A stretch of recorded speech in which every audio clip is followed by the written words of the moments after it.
As you know, the network neutrality issue has been at the forefront of both the press and the legislative sort of folks for the last few months, but to a slightly lesser degree for about the last year and a half.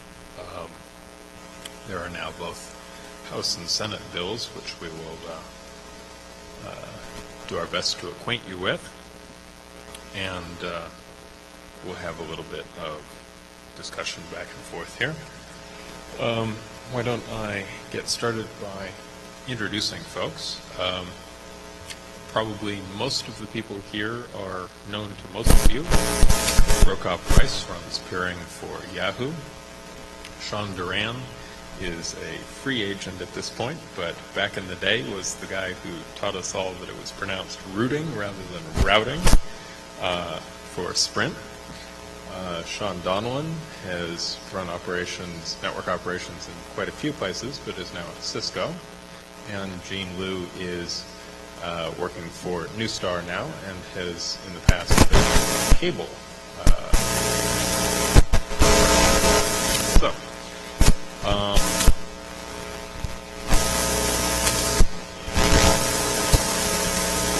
See how I do with slides.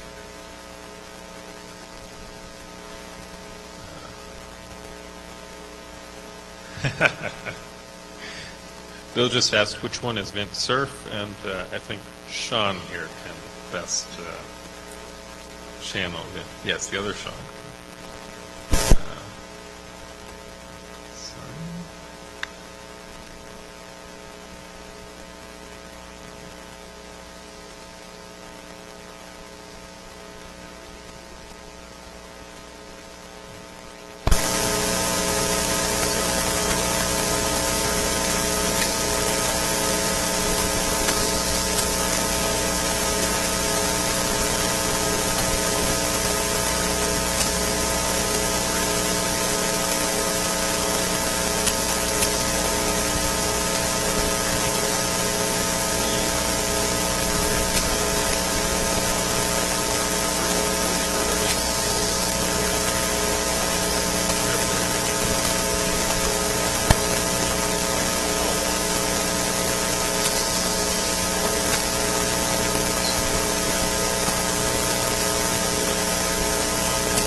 August 2005, there was an FCC policy statement which basically reiterated what Powell had said before, but with a whole lot of kind of law enforcement CALIA stuff mixed in, making it about 3 times as long.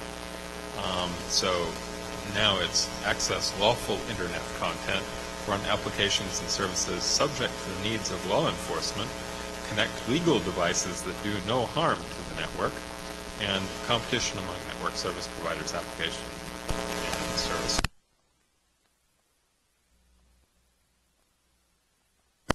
And they threw in one more.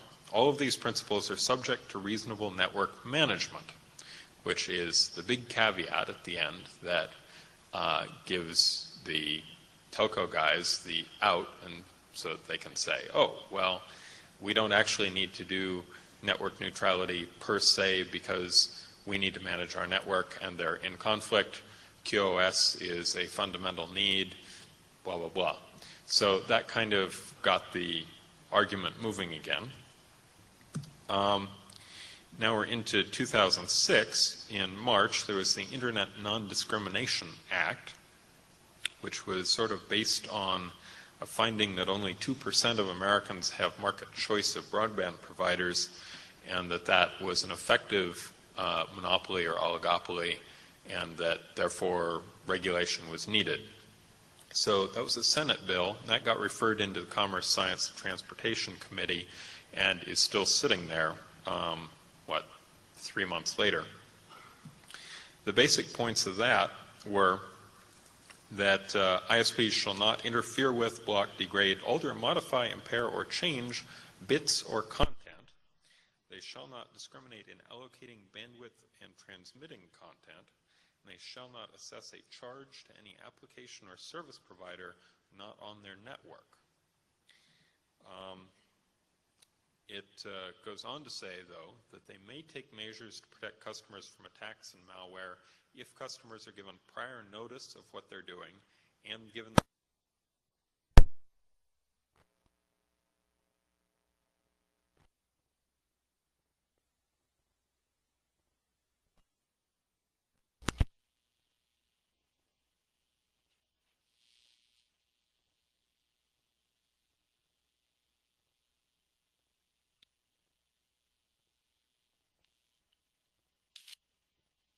ISPs shall prevent any activity that is unlawful. That's right, you're drafted. And shall give priority to emergency communications, despite the fact that you're not allowed to look in the packets and treat things differently. Then, May 2006, just a few weeks ago, you get the House equivalent bill, the Internet Freedom and Non-Discrimination Act, which takes a slightly different tack. It modifies the Clayton Antitrust Act, so this sort of puts things forward in an antitrust light and tries to position it such that the Justice Department gets more control rather than commerce. And that passed the Judiciary Committee very quickly, and like almost everything in this, it's been on party lines. So with that, I'm going to turn it over to Sean, who will give a little bit more detail about and his thoughts about all of the legislative stuff. Hello, Sean Dowland. As I say on my slide, I don't represent any current, past, or future employer, so don't blame them for what I'm about to say.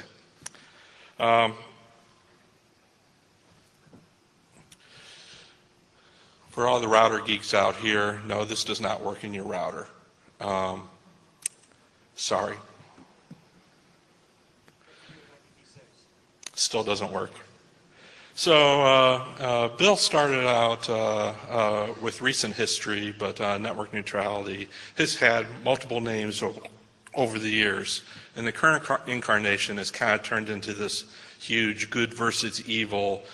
We need to save the internet and the world from everything.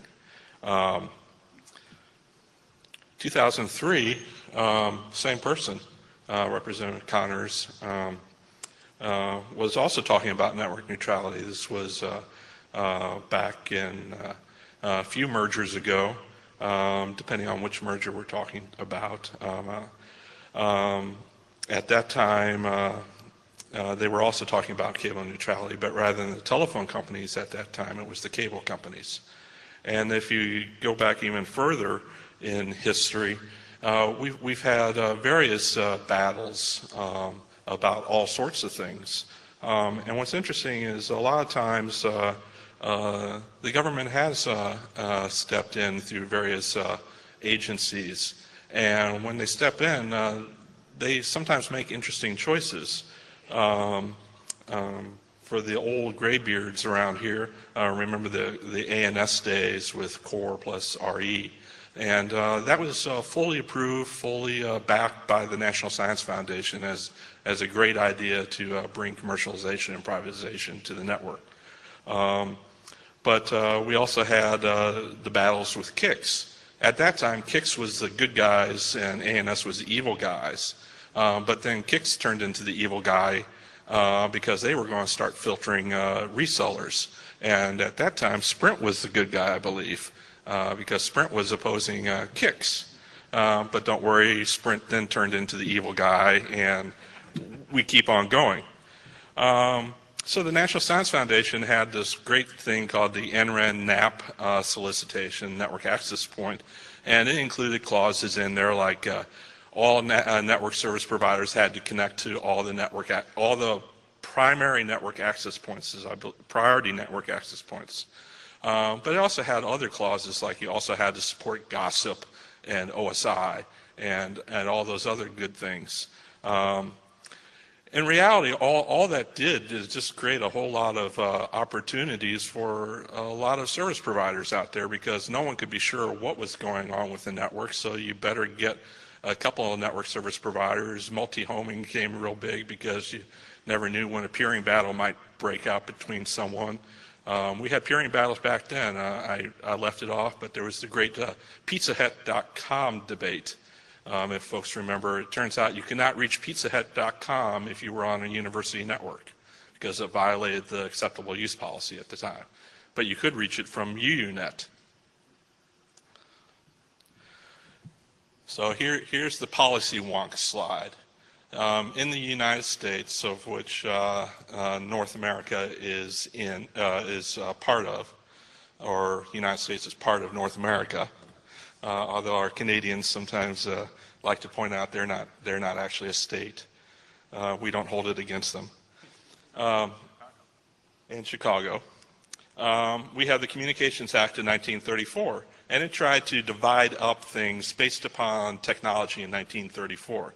So you kind of had common carriers, broadcast, radio at the time, and TV came later. And then you had the general FCC authority, which is kind of like this catch-all. If we can't figure out what it is, the FCC still has authority over it. So at the beginning, there wasn't much. There was some stuff in the catch-all, but pretty much everything was either common carrier or radio. But then you got weird stuff like cable TV came in, and time sharing and remote data processing, and those all were also under the general authority. 1984, they carved out cable TV and put it off into its own little silo over there. So now you had this weird thing where you had common carrier, but cable TV was not a common carrier. But then what happens when cable starts doing voice and cable data and things like that? Is that under Title VI or Title II, or things got really weird? So recently the FCC moved DSL and cable modems out of Title II and Title VI back into Title I as kind of the general catch-all category. And then I have up there VoIP, and I could put IPTV and whatever random things we come up in the future. Which silo do all those things go into if you're trying to do regulation? The reason why that's important, because that kind of sets the framework for how the government deals with technology. The other big thing was the Telecom Act of 1996. Before 1996, we had something called enhanced services. If you remember, these were things like TimeNet, Telnet, CompuServe, remote time sharing, and so forth. And the theory behind the enhanced services was there was only a single supplier of transmission capacity in any part of the country. Usually that was AT&T, sometimes it was GTE, few thousand other little small telephone companies you'd never heard of. And the concern was that you had this one company entering into what was viewed as a competitive marketplace. In reality, this was more or less the IBM versus AT&T battle of the 1950s. After 1996, information services were defined in the Telecom Act. But the interesting thing about information services is they run over telecommunications, not a common carrier. And anyone can provide telecommunications. Your Wi-Fi is telecommunications. If you run fiber yourselves, that's telecommunications. And you don't need to be a common carrier in order to do telecommunications. And that's why cable companies can now offer telecommunications even though they're not considered common carriers. And likewise, radio and television stations can also broadcast IP packets in their subcarriers as telecommunications without becoming common carriers. So now we have this interesting thing of we have multiple suppliers of information services, and they aren't really, you can't replace one with the other. They aren't all the same. Yahoo and Google are distinct information services, and just because you have one doesn't mean you don't want the other. And you also have some suppliers of network access, but not as many, generally 2 or so. But now you have the potential for new entrants from any direction in both those areas. And in fact, in 2006, the majority of home broadband access does not come over common carriers as defined by the 1934 Act. They actually come over cable companies. Basically, just having multiple resellers of the same product wasn't good enough to attract customers. Customers are basically fickle. So regardless of whether you think network neutrality is good, evil, what you think people are going to do, most network providers have found, as we saw going all the way back to the ANS days or the CompuServe days or the AOL days, that interfering with what the customers want to do is a bad business practice, because you can't predict what the next killer app's going to be. And the nice thing about the internet is everyone can complain about everything. Who would have heard about Madison River a few years ago? The Associated Press might have written a little article, but now everyone knows the name. So the reality is access providers need as many information services as possible, and information services need as many access providers as possible. But the hard thing about putting this into kind of a cute phrase like network neutrality is we really have no idea what those deals are going to be in advance. I mean, if we had set the network rules based on 1992, we would have had ANS Core RE as the defined official government grant of networking in the U.S. But instead, we refrained from that, and we watched the peering battles go through and all kinds of other really bad stuff happen, and we worked our way through it. And the hard thing about working our way through it is we really don't know what customers will think is going to be a network improvement versus network interference. Even between customers, even between service providers and information services, there's not a real clear idea of what they think next year would be a network improvement, even though last year they considered that a network interference. We've seen that with a lot of the spam and antivirus and the DDoS and all the other things that solely customers have had asked are now viewed as network improvements, whereas 5 years ago they might have been viewed as network interference. And finally, if you start writing regulations, it implies investigative and enforcement capacity or capability. And if you look at anything that the government does, basically you have one line, one sentence in a statute, and that usually turns into a couple of hundred pages in the Code of Federal Regulations and several hundred court cases. And the reality is government agencies, whichever one you want, state, federal, local, are all overworked, underfunded. So who's going to try and enforce these regulations? If you say anyone can enforce them, then basically everyone, including competitors, will just start filing complaints about any perceived thing, or just simply on the principle of if you file a complaint, then your competitor can't do something, and you get another few years to do whatever you're doing. So we've seen this with the Telecom Acts and the Communications Act. Basically, the court dockets and the agency dockets are filled with complaints, counter complaints, and vice versa, going back and forth. And for regulators, technology is just too hard. I mean, when you come down to it, if you look at how they solve problems generally, they end up just saying, okay, we can't figure out what you're going to do or how you're doing it, but we do understand dollars. So we're just going to say, okay, you can go ahead and do it, but you only can charge $5 to do it, or you can only charge $10 to do it, or whatever. So in the end, the regulation never actually prevents any company from doing whatever it is. The government just steps in and sets the price. So if you're trying to prevent evil, the government will say, well, you can be evil, it'll just cost you a few dollars. And we've seen this before, the broadcast fairness doctrine. In the U.S., this is the equal time provision.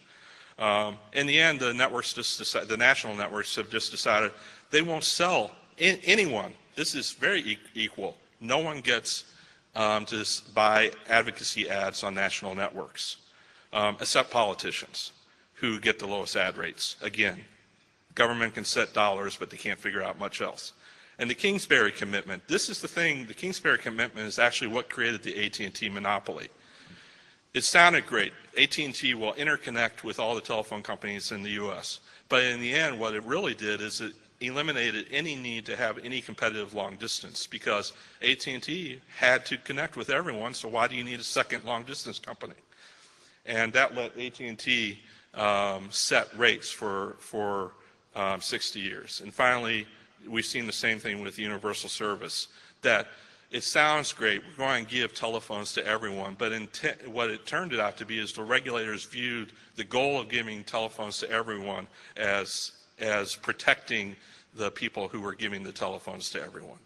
So we'll go on to the next one. So Sean's given us a bit of a historical background on the ongoing struggle between regulators and telco. I'm going to give you a very quick primer on the arguments in favor of net neutrality and the arguments against net neutrality. A few of the ones in favor,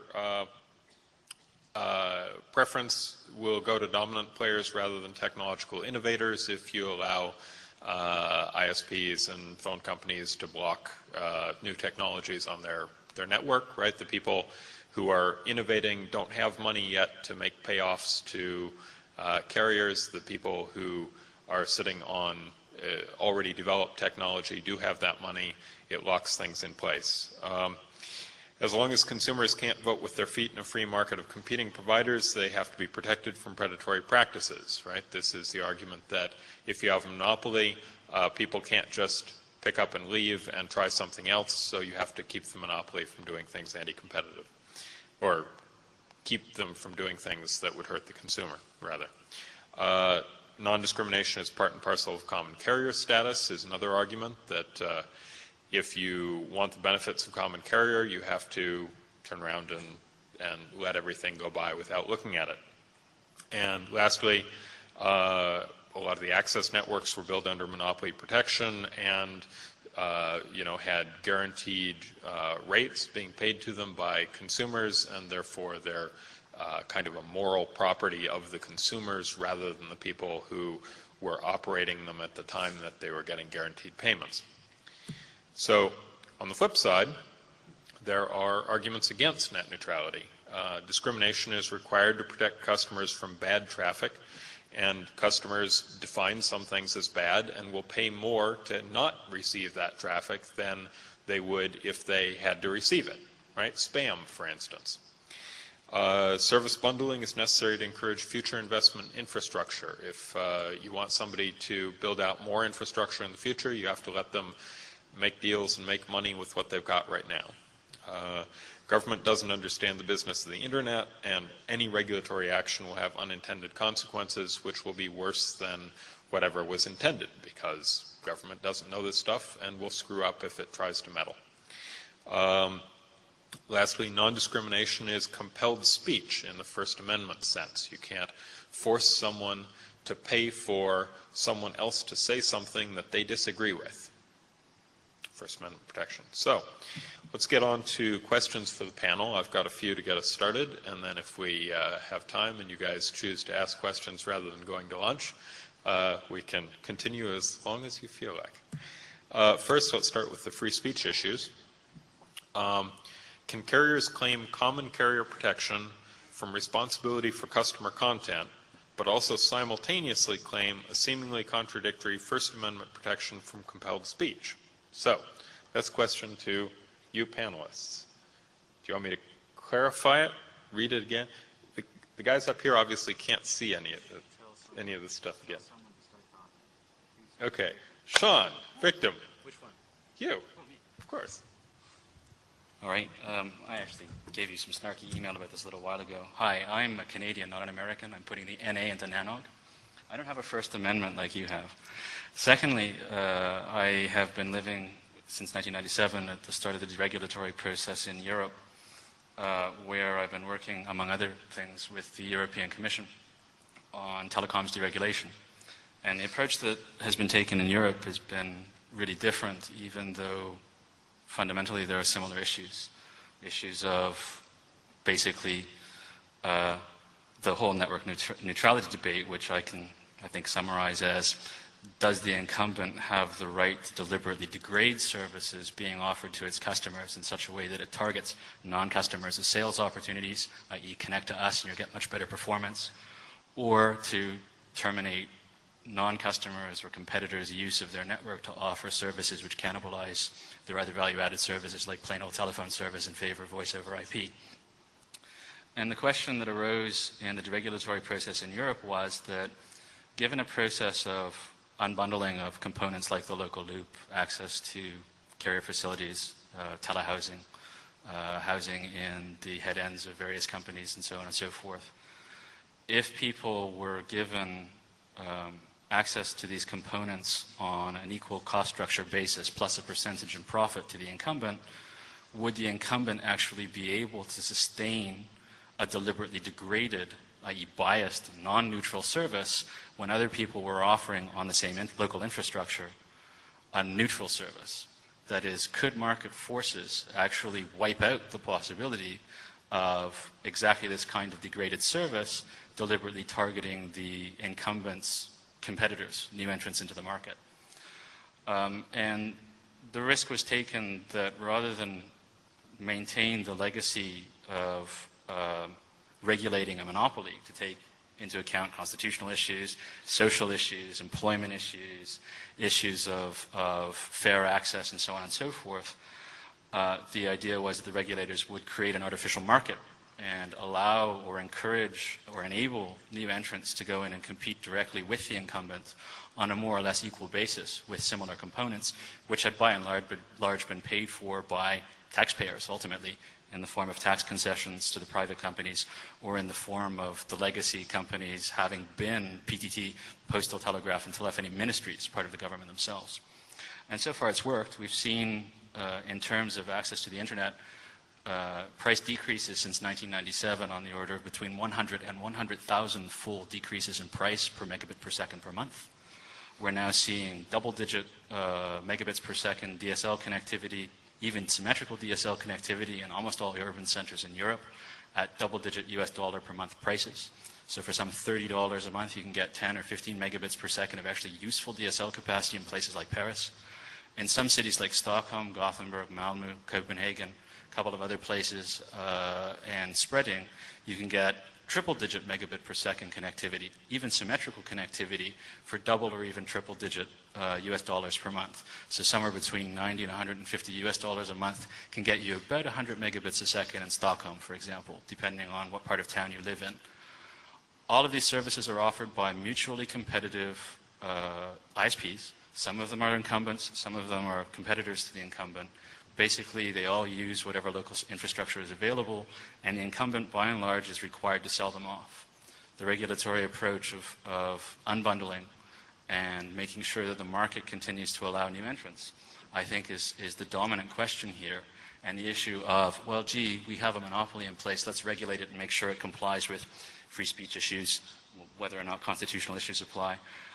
Make sure that it has prices which are in line of consumer price indices, make sure that the service offering is well defined, make sure that things like E911 is supported and so on and so forth, tends to interfere with the entry into the market of new competitors to the incumbent and tends basically to enhance the market power of the incumbent.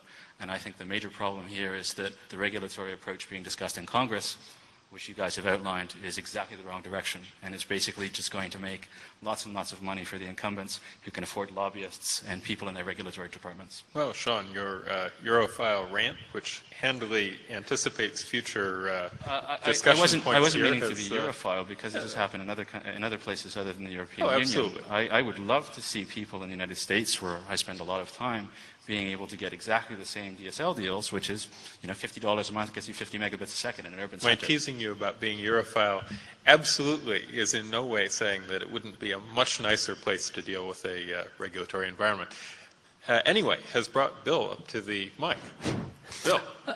Actually, very much along the same lines as what Sean Duran was just speaking about. In the U.S., the question I have is, given the large amount of video traffic we're starting to see now on the net, do the cable companies have enough facilities to support the foreseeable future's worth of video traffic? That also handily anticipates an upcoming question. But first, let me drop one on Brokaw. So let's just take a hypothetical situation. I'll pretend to be, say, a incumbent carrier in the Southeast, and I'm going to say, well, so I've got this unfortunate net neutrality act that's blocking what I want to do, which is to just say, pay me some money even though you're not my customer, if you want to reach my customers. So instead, I'm going to say, well, since I can't be compelled to pay for speech that I don't agree with, and I don't really agree with your advertisers, I'm just going to replace all the ads that you put across the wire towards my customer with my ads that I've sold.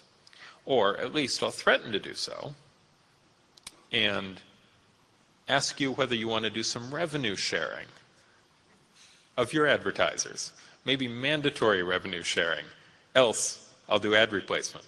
So, where do we go with that? Well, I think it's fair to say that that's not a good thing. Not for you. That gets into this discussion about how intrusive an incumbent can be in kind of controlling the content that makes up, what Yahoo is or what Google is or what Microsoft is, et cetera. And I think that's a possibility, but I think it's fair to say that that's an unlikely scenario to rear its ugly head.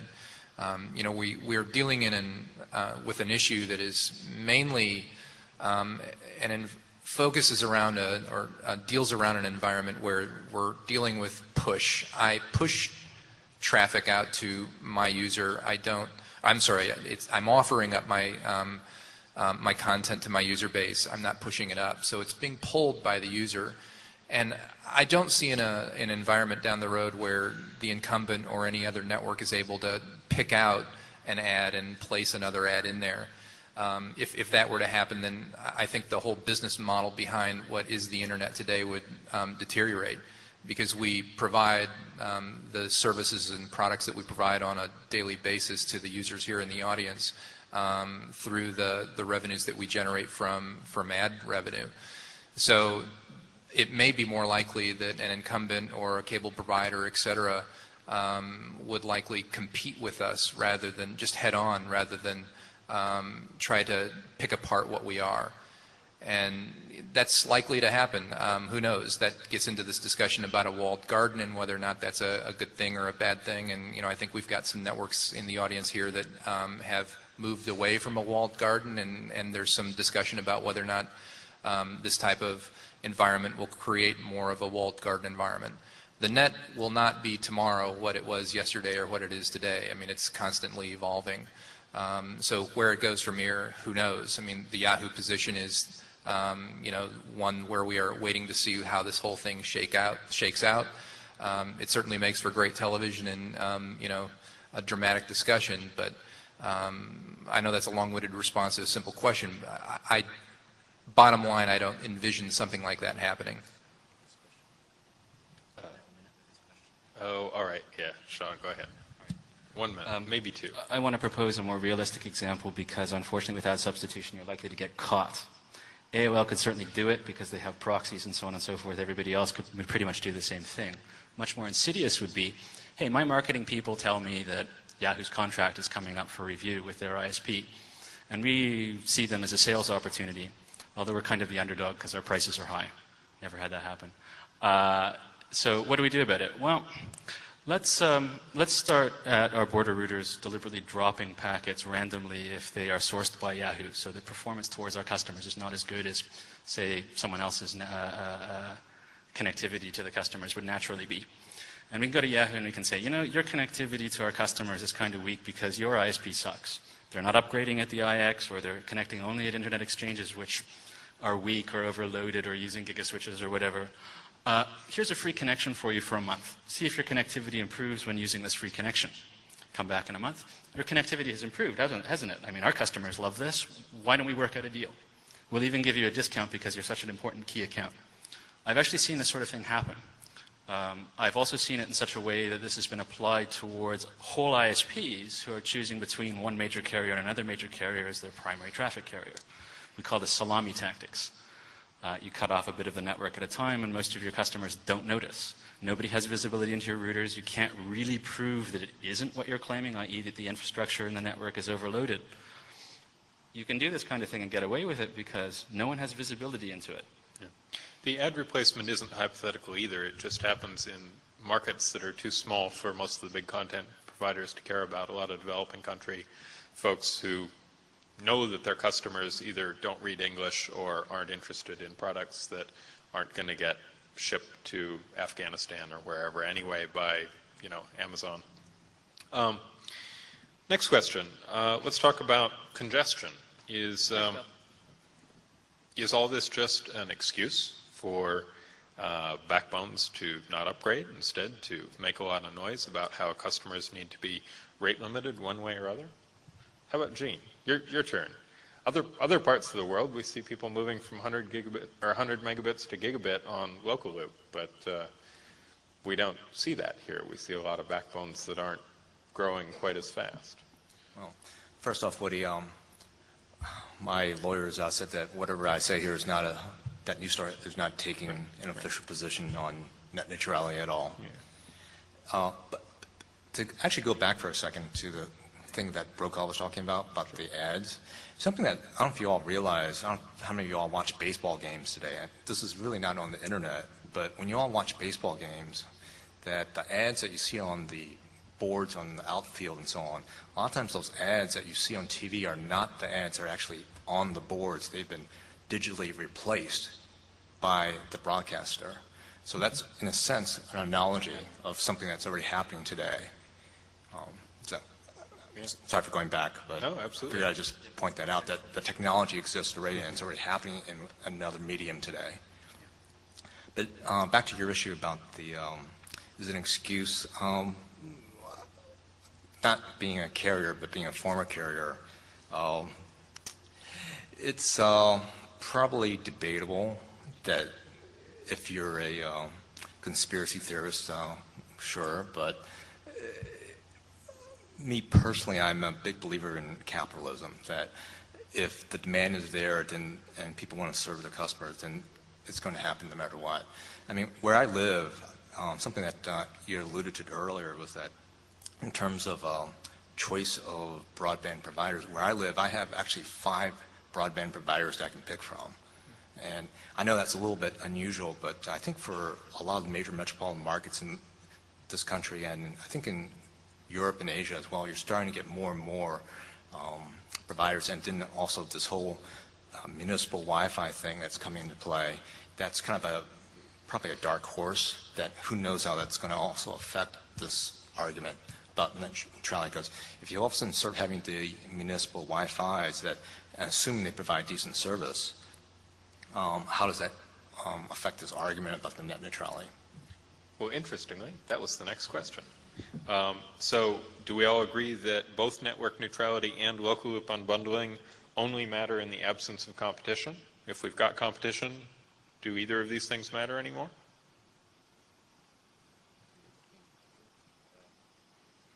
Well, I think competition helps resolve this issue because then, you know, an end user can decide, well, do I want to go with option A, which is going to take a more active role in adjusting the knobs on my user experience versus going with an option B, which is going to stay uninvolved with adjusting, my user experience.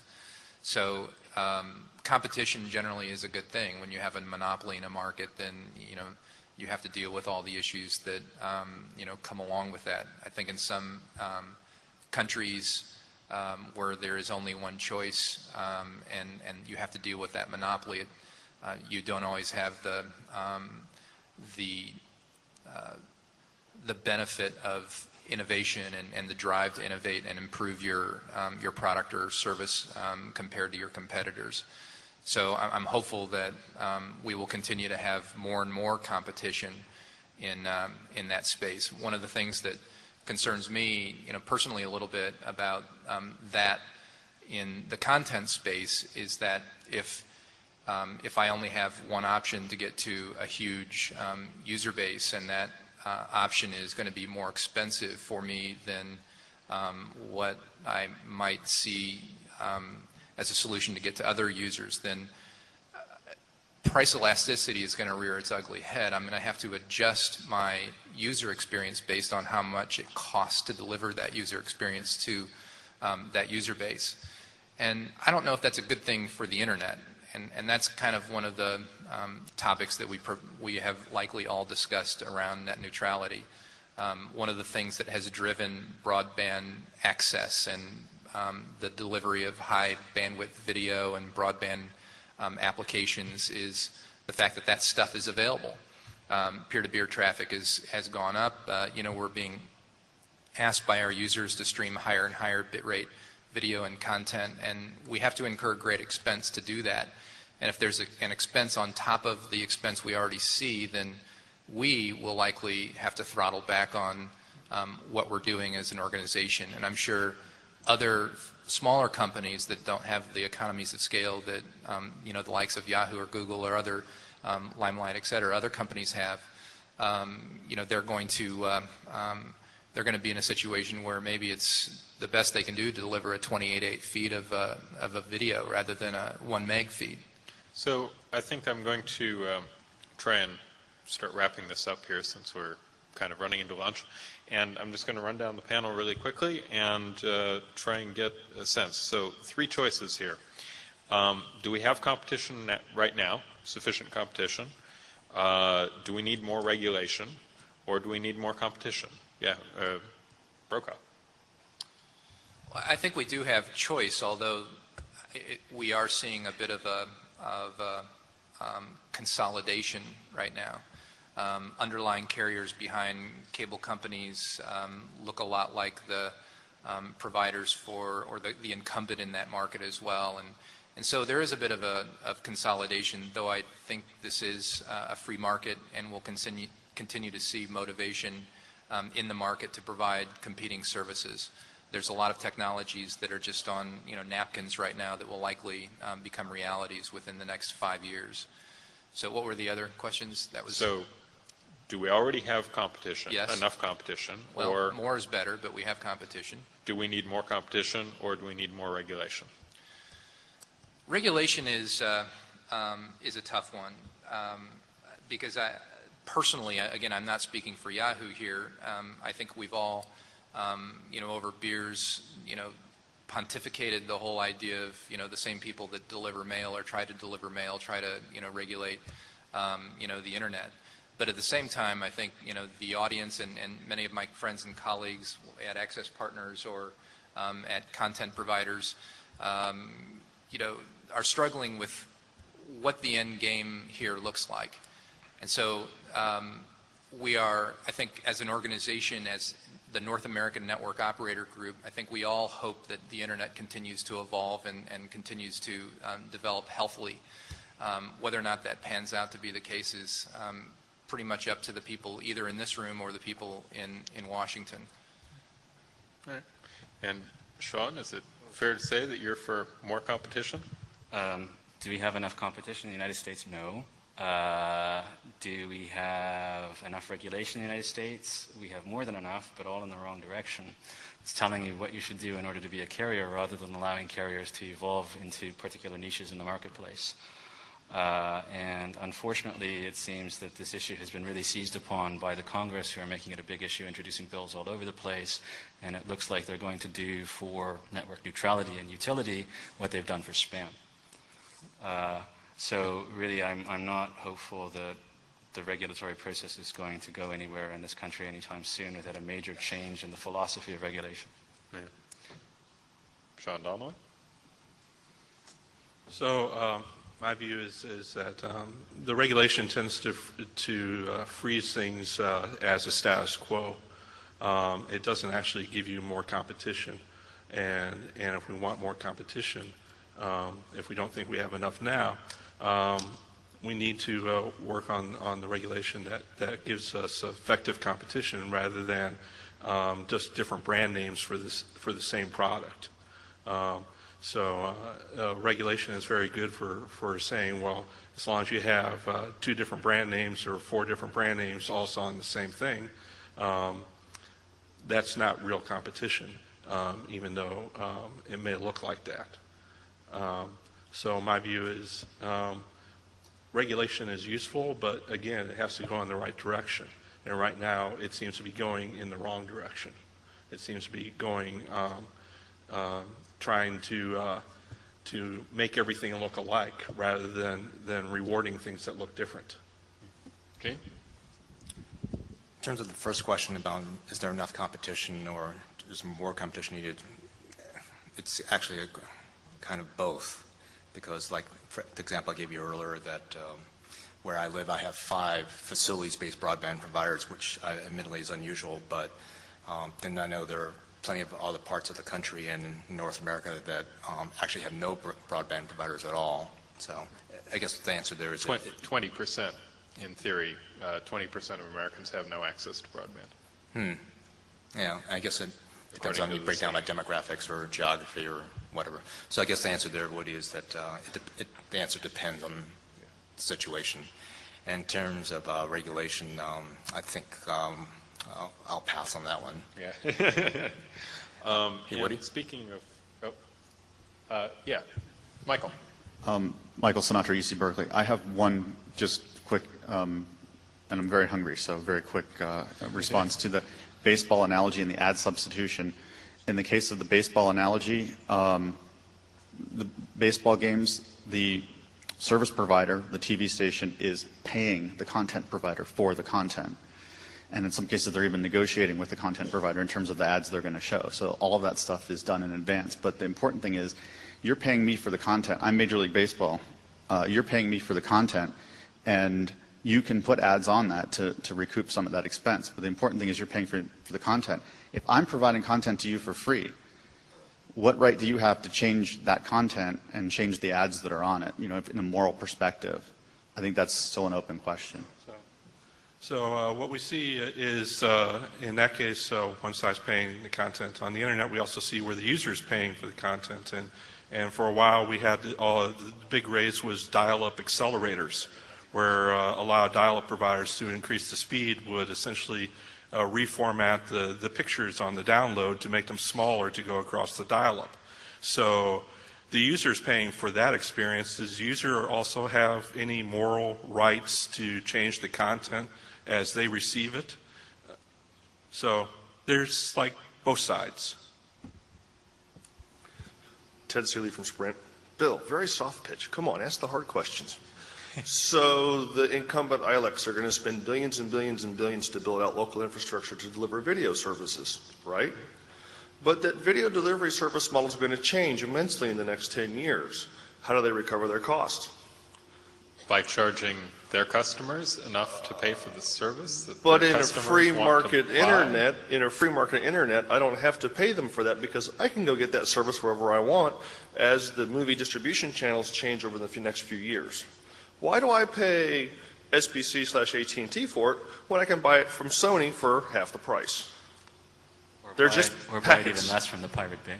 Say again, Sean? Buy it at even less from your favorite torrent search engine. Well, Yeah, or, there's got to be a pipe. You've got to get it there somehow. but to Sean's point, I start the download this morning when I leave for work, and when I come home, it's done. Okay, but it crossed somebody's pipe and that person got paid. But I The question is whether they billed paid him, no, I paid him my monthly bill. His entire business model is built on delivering you services, these value-added services, right? He's got to justify the billions he's going to spend ripping his copper out of the ground to put fiber in, right? But I don't have to buy those value-added services in 10 years. Picture it this way. So It's is it the government? It's IMS all over again, except just a different sector of the market. Is it the government's job to guarantee the success I think of a some people specific would, business I think model? some people would like to see it that way. Oh, yeah, that's certainly true.